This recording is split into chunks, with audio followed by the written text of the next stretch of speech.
la Tour Eiffel parce que je me rappelle mon pays en fait. Ça présente l'espoir et aussi la liberté.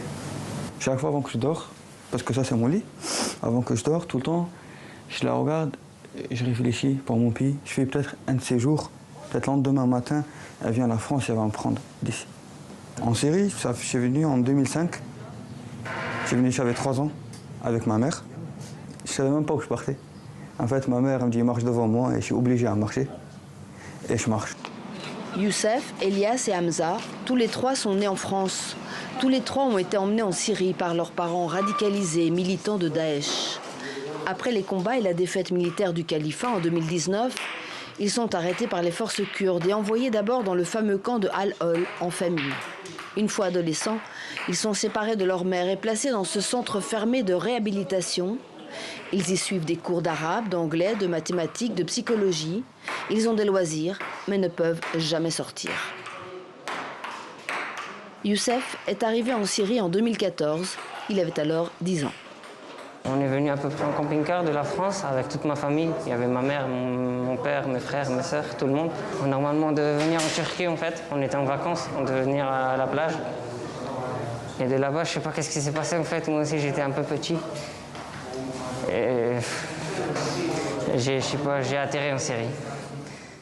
La France a récemment rapatrié sa mère et ses 2 petites sœurs, mais Youssef a été oublié.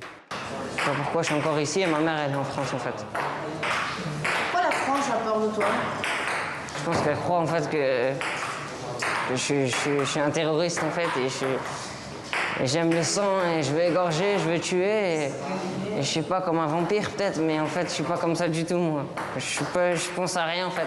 Je pense juste à me soigner. Ma main elle marche pas du tout, jusqu'à maintenant elle marche pas en fait. C'est moi qui dois elle est morte en fait. Jusqu'à maintenant elle a été tapée dans le nerf. Dans mon crâne, il est cassé. Jusqu'à maintenant, il est cassé dans mon crâne. J'ai une cassure. Et j'ai des débris jusqu'à maintenant, des débris des missiles dedans dans ma tête, dans mon crâne. À cause de leurs blessures, Youssef et Hamza ne peuvent jouer ni au volley ni au football. Ils se contentent de regarder leurs 140 co-détenus originaires de 19 pays différents. Tous partagent ici la même histoire familiale. Malgré eux, embarqués dans le califat sans pouvoir y échapper. Je peux faire confiance à personne en fait dans Daesh. Ça se peut. Toi tu veux essayer de sortir en trafic de la Syrie. Ils vont t'attraper les services de renseignement de Daesh. Et ils vont te tuer. Ils vont dire toi t'es un espion. Ou le trafiquant, il te vend au régime syrien. Ils vont te torturer jusqu'à ce que tu meurs. Ou il te tue et toi t'es en train d'essayer de traverser la frontière. Je sais pas en fait ce qui va se passer en fait. Comme si tu te jettes à la mort. C'est depuis longtemps que j'ai pas vu ça en fait. En plus c'est écrit en français. Parce que le français tu vois pas trop hein. Majorité c'est soit arabe soit anglais en fait à la télé et tout. Avant qu'on ne se quitte, ils tiennent à lancer un message à la France. Nous en fait on est pour rien. Et je demande à la France qu'elle nous rapatrie avant que devient dingue. Parce que moi je perds ma raison ici. J'en peux plus et ma santé est en train de s'effondrer. Je devrais sortir de la Syrie et de retourner dans mon pays. Hein. Parce que j'en peux plus. Je ne devrais pas être ici. Là, je devrais être en France là, maintenant, avec ma famille.